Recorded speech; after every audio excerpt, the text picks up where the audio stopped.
So level 3 is I don't like you. And what that really means is I don't have trust and confidence in you to lead something like this. Now, there's a couple reasons why that might happen. It might be our history together. Yeah, every time that team comes up with an idea, they go off to a workshop, they read a book, they come up with some brand new idea, we do it for a month and a half, and then they move on to something else. So they're nice people.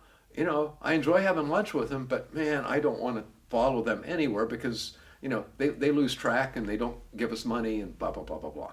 So there's a history there for that level 3 resistance.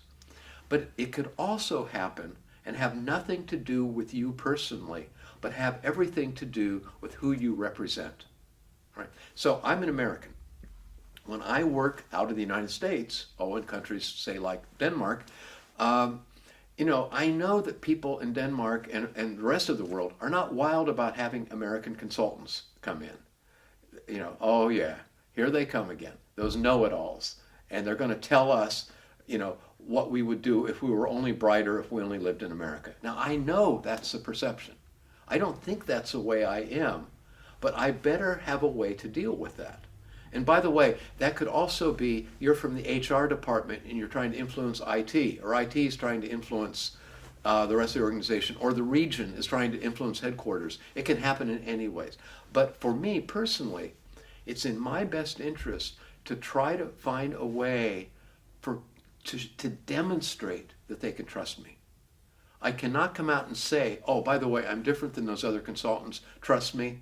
I'm different than those other IT departments, trust me. You've got to find ways to begin to demonstrate that, and basically it confounds people's expectations. They go, whoa, I wasn't expecting that. And one simple way, and I don't mean to simplify it, but one simple way that has worked for some of my clients is if they know that they have a reputation that people say, yeah, they're going to lose interest, is just say that in the meeting. Say, look, I know the word on the street. I know that a lot of people are thinking, yeah, this is another one of those projects just like the XYZ project we did last year that none of you liked, right?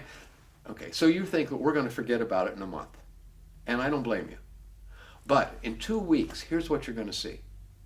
So you can mark it on your calendar. Here is what's going to be accomplished in 2 weeks, or whatever the time is. But keep it short so people remember, and then make sure you meet that deadline.